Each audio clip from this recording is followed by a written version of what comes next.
नमस्कार, आप देख रहे हैं न्यूज 18 अपडेट और मैं हूं आपके साथ विभा उपाध्याय। बड़ी खबर इस वक्त कैमूर से, जहां अपराधियों ने एटीएम के गार्ड की हत्या कर कैश लूट लिया है। घटना भभुआ के पूरब पोखरा की है, जहां पर दिनदहाड़े अपराधियों ने एटीएम गार्ड को गोली मार दी और कैश वैन और एटीएम से कैश लेकर फरार हो गए। गोली लगने से गार्ड की मौके पर ही मौत हो गई। पीएनबी बैंक से कैश वैन से पैसा लेकर टीम पोखरा एटीएम में डालने के लिए पहुंची थी और एटीएम के पास जैसे ही गाड़ी पहुंचती है, पैसे से भरा बैग लेकर कर्मी नीचे उतरे। अपराधियों ने ताबड़तोड़ फायरिंग शुरू कर दी, जिसमें गार्ड बब्बन चौबे की मौके पर ही मौत हो गई, जबकि दूसरा गार्ड मोहम्मद फिरोज अंसारी जो है बाल बाल बचा है। बताया जा रहा है कि अपराधियों ने करीब 14 लाख से 15 लाख के बीच कैश की लूट की घटना को अंजाम दिया। फिलहाल पुलिस इस पूरे मामले की छानबीन में जुट गई है। कैमूर एसपी ने कहा है कि सीसीटीवी फुटेज के आधार पर अपराधियों की पहचान की जा रही है। कि कंपनी के लोग पैसा भरने के लिए आए हुए थे। एक गार्ड यहाँ चेयर पे लगा बैठा था, एक गार्ड गाड़ी में बैठा हुआ था। तभी 3 लोग एक बार आए, आके पीछे से मिर्चा विर्चा आँख में डाल के और एक गार्ड को गोली मार के पैसे लेकर चले गए। कितना पैसा गया इसकी जानकारी अभी नहीं हो पाई है। हम लोग इस पर कार्रवाई कर रहे हैं। एक गाड़ी की मौत की सूचना आ रही है सर। हम लोग गोली लगा है, हॉस्पिटल लेकर गए हैं ये लोग। आए थे पीएनबी बैंक से, मैंने पूरा मतलब कंबाइंड बैंक हम लोग देता पैसा कंबाइंड पूरे एटीएम का, पूरे जिले का। हम लोग बाकी एटीएम करते हुए पूरे पास गए। जैसे हम लोग उतरे एटीएम पास गए, झोला में मतलब पैसा लेके गए। वैसे 4-5 लोग गोली चला कर था सबको, मतलब आप लोग जैसे एटीएम मशीन में पैसा डालने के लिए हम गए उसी तरह मतलब हम लोग गोली चलाया। करीब 4 लोग था। क्या चीज से था वो लोग? बाइक से था और 2-3 हैंड में पिस्टल था। खबर अररिया से, जहां गुरुवार देर रात जोगबनी थाना क्षेत्र के स्वास्तिक नगर में अपराधियों ने मेडिकल स्टोर में लूटपाट की। लूटपाट का सीसीटीवी फुटेज अब सामने आ चुका है। तस्वीरें इस वक्त आपके टीवी स्क्रीन पर है। वीडियो में साफ देखा जा सकता है कि 2 की संख्या में आए अपराधियों ने पहले दुकानदार के सिर पर कट्टे के बट से हमला किया और फिर दुकानदार के गले में पड़ी हुई चेन और कैश काउंटर से रुपए लूटकर फरार हो गए। अपराधियों का एक साथ दुकान के बाहर भी बताया जा रहा है कि एक साथी जो है वो दुकान के बाहर भी मौजूद था, जिसने हमले के वक्त दुकान का शटर बंद कर दिया ताकि लोग लूट की इस घटना के बारे में जान न पाए। पीड़ित दुकानदार बसंत शाह ने जोगबनी थाने में इसे लेकर मामला दर्ज कराया है। नेपाल बॉर्डर से सटे होने की वजह से जोगबनी का इलाका काफी संवेदनशील माना जाता है, लेकिन पुलिसिया ढिलाई का नतीजा ये है कि इस तरह की घटनाएं खुलेआम हो रही हैं, बार बार हो रही हैं। अपराधी सरेआम घटनाओं को अंजाम देकर फरार हो जा रहे हैं और पुलिस के पास रटा रटाया जवाब है। सीसीटीवी फुटेज के आधार पर कार्रवाई जारी है। बेगूसराय में एक बार फिर अपराधियों ने दिनदहाड़े गोलीबारी की बड़ी घटना को अंजाम दिया है। गोलीबारी में एक युवक गंभीर रूप से घायल हो गया। हालांकि घायल युवक भी कुख्यात अपराधी बताया जाता है। प्रिंस कुमार पर 20 से अधिक मामले पहले से ही दर्ज हैं। अपराधियों ने घात लगाकर उस वक्त प्रिंस कुमार को अपना निशाना बनाया जब वो कोर्ट में हाजिर देकर वापस अपने घर लौट रहा था। घर पर जन्मदिन का जश्न मनाने की तैयारी की गई थी।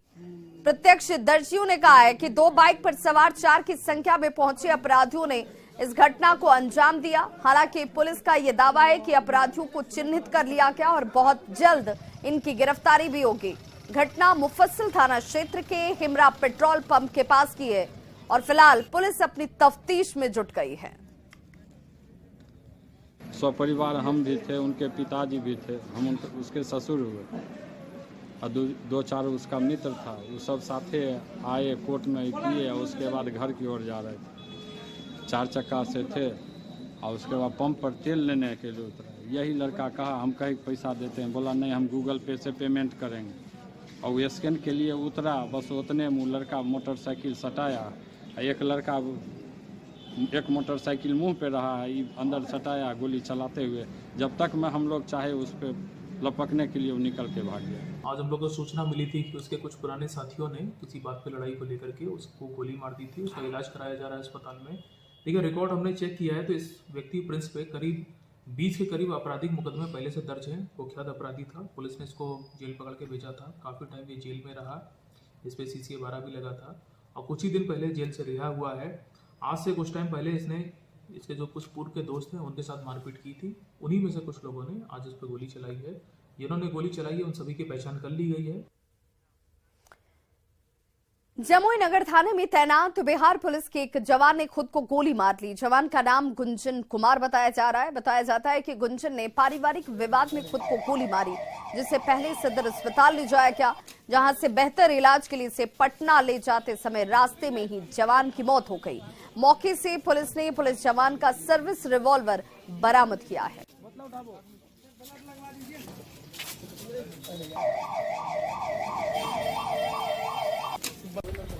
तो देखे हैं कि ये गुंजन नाम का एक सिपाही है जिसको इनको गोली मार लिया है।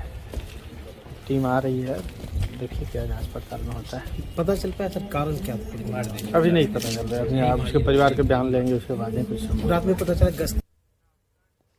सहरसा के बनगांव थाना क्षेत्र के चैनपुर नीलकंठ मंदिर के पास एक कमरे में युवक का शव संदिग्ध अवस्था में बरामद किया गया है। मृतक की पहचान सन्नी नाम के युवक के तौर पर की गई है। घटना के बाद इलाके में सनसनी मच गई। सन्नी अपने नाना के यहां रहकर पढ़ाई और सेना में जाने की तैयारी कर रहा है। फिलहाल पुलिस इस पूरे मामले की जांच में जुट गई है। हालांकि घर वालों का कहना है कि सन्नी की हत्या की गई है। उसको कोई फोन करके बुलाया, इसको और पहले मारा, उसके बाद इसको लटकाया गया। अब कौन है इसका तो साक्ष्य तो पुलिस ही उपलब्ध करवाएंगे। क्या करते थे युवक? ये लड़का इंटर करके दौड़ फंक कर रहा था और उसके बाद ये बहाली में फौज का बहाली में जाता था और 18 तारीख को बहाली होने ये वाली थी। 18 तारीख को बहाली में जाएगा, जाने के लिए आया था गाँव। कटिहार में गैंगवार मामले की जांच शुरू कर दी गई है। CID को सौंपे जाने के बाद जांच में अब तेजी आ रही है। फॉरेंसिक लैब की टीम ने मोहना चांदपुर दियारा का दौरा किया और एक एक सबूत को बारीकी से खंगालने की कोशिश इस वक्त CID की टीम की तरफ से की जा रही है। 2 दिसंबर 2022 को सेमापुर थाना क्षेत्र के मोहना चांदपुर दियारा का यही वो इलाका है जहां गैंगवार की घटना में 5 लोगों की मौत हो गई थी। गुरुवार को इस गैंगवार का कनेक्शन सुरता से जुड़ा था, जब कटिहार पुलिस और STF की टीम ने सूरत से 4 प्रमुख शूटर को गिरफ्तार किया।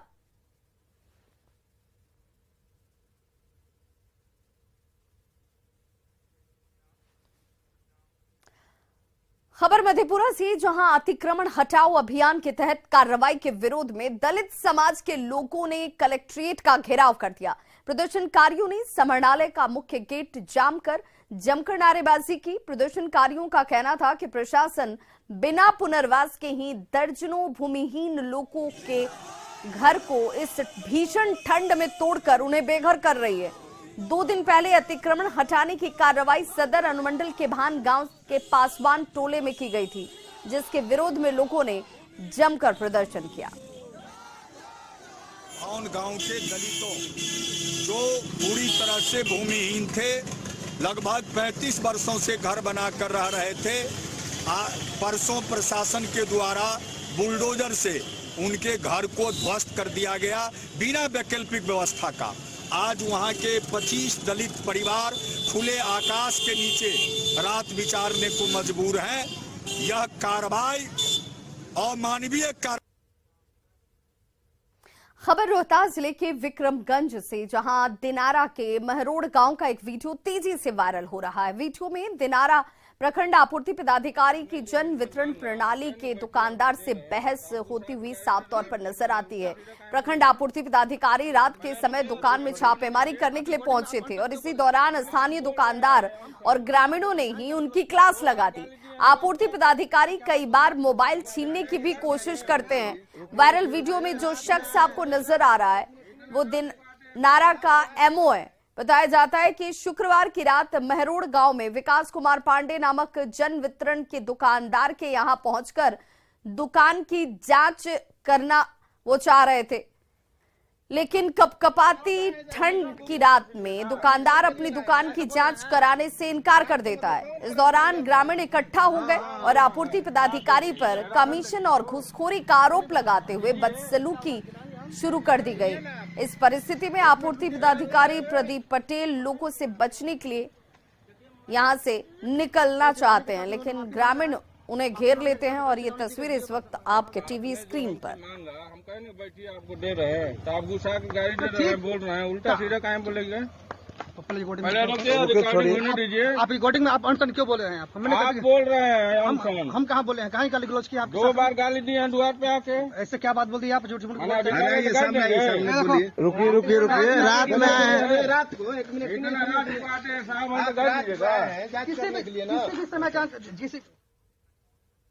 मुख्यमंत्री नीतीश कुमार की समाधान यात्रा कल यानी कि 8 जनवरी को सिवान में होगी। सिवान में सीएम की यात्रा को लेकर सुरक्षा के इंतजाम अंतिम चरण में चल रहे हैं। सिवान के डीएम अमित कुमार पांडे, एसपी शैलेश कुमार सिन्हा समेत सीनियर अधिकारियों ने सुरक्षा का जायजा लिया। मुख्यमंत्री सुपौली गांव में वार्ड संख्या 8 और 9 में घूमेंगे, तैयारी का जायजा लिया। न्यूज 18 संवाददाता मृत्युंजय सिंह ने।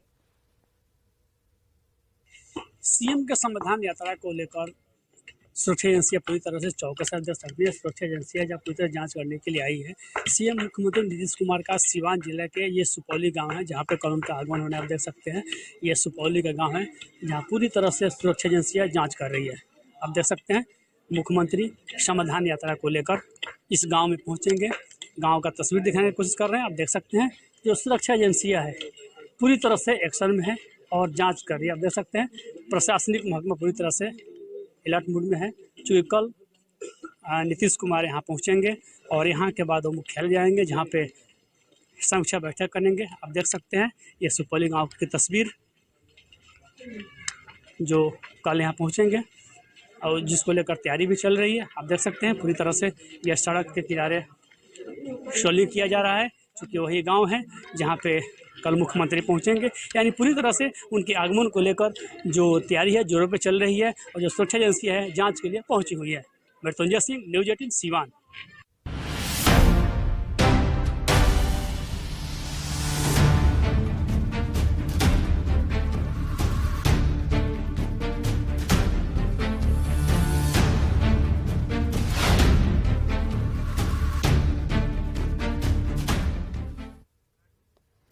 समाधान यात्रा के तीसरे दिन मुख्यमंत्री नीतीश कुमार वैशाली के गोरौल ब्लॉक के कटरमाला पंचायत के शहशेर गांव में विकास योजनाओं की पड़ताल करते नजर आए।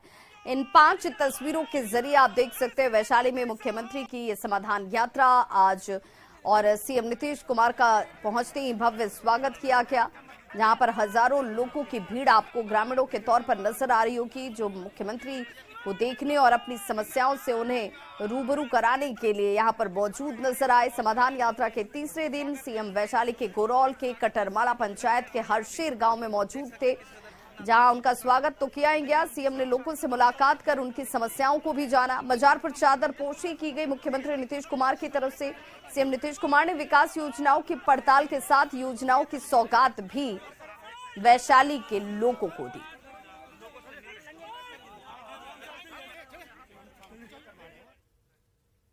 वहीं पूर्व केंद्रीय मंत्री आरसीपी सिंह ने नीतीश सरकार पर जमकर निशाना साधा है। उन्होंने समाधान यात्रा पर ही सवाल खड़े कर दिए। माला पहनाकर स्वागत अभिनंदन। हमारे जितने युवा हैं, हमारे जितने श्रमिक हैं, सब दूसरे प्रदेशों में जा कर करके अपनी रोजी रोटी कमाते हैं। उसके बारे में क्या समाधान हो कर रहे? जितने हमारे युवा साथी हैं वर्षों से परीक्षाओं की तैयारी करते हैं, क्या हो रहा है जी? सभी परीक्षा पत्रों के प्रश्न पत्र लीक हो जा रहे हैं। क्या समाधान है नीतीश बाबू, बताइए ना, इसका करिए ना। तो समाधान यात्रा के दौरान बिहार में जातीय जनगणना शुरू होने पर सीएम नीतीश कुमार ने खुशी जाहिर की है। सीएम नीतीश कुमार ने कहा कि एक एक चीज को सभी तरीके से देखा जा रहा है। जातीय जनगणना की जातीय जनगणना की शुरुआत देखिए वो भी किया एक जगह, तो भी देख करके हमने बता दिया कि एक एक बात ठीक से नोट देखा, अच्छा से नोट कर रहा। हमने कहा कि ठीक से सब चीज नोट करिए। और कोई आदमी यहाँ है आप मान लीजिए उसके परिवार का कोई बाहर रहता है वो भी करिए, कि राज्य के बाहर रहता है, कहीं बाहर रहता है, तो सबका नंबर ठीक से अच्छा न रहेगा। तो मुख्यमंत्री नीतीश कुमार समाधान यात्रा पर है और इसी दौरान आज वो वैशाली में थे। इस दौरान उनके साथ डिप्टी सीएम तेजस्वी यादव भी मौजूद नजर आए। जातीय जनगणना को लेकर के तेजस्वी यादव ने कहा कि यह ऐतिहासिक है। साथ ही उन्होंने कहा कि इससे योजनाओं को बनाने के साथ विकास की रूपरेखा तैयार करने में भी मदद हासिल होगी। कास्ट बेस्ड सर्वे जो है इसकी भी शुरुआत माननीय मुख्यमंत्री जी हम लोगों के द्वारा आज प्रारंभ किया गया गरौर प्रखंड से। यहाँ भी एक घर में जाकर के आप लोगों ने देखा कैसे, हाँ नहीं वो सब काम हो रहा, सब चीज हो रहा। बिहार में आज से जातीय जनगणना की शुरुआत हो चुकी है और इसे लेकर भागलपुर में भी जिलाधिकारी सुब्रत कुमार सेन के आदेश पर जातीय जनगणना के पहले चरण की शुरुआत की गई। पहले चरण में सभी प्रखंडों में आवासीय मकानों की गणना की जा रही है और इसके लिए प्रखंड स्तर पर प्रणक और पर्यवेक्षक की नियुक्ति की गई है। ज्यादा जानकारी दे रहे हैं संवाददाता विकास कुमार सिंह।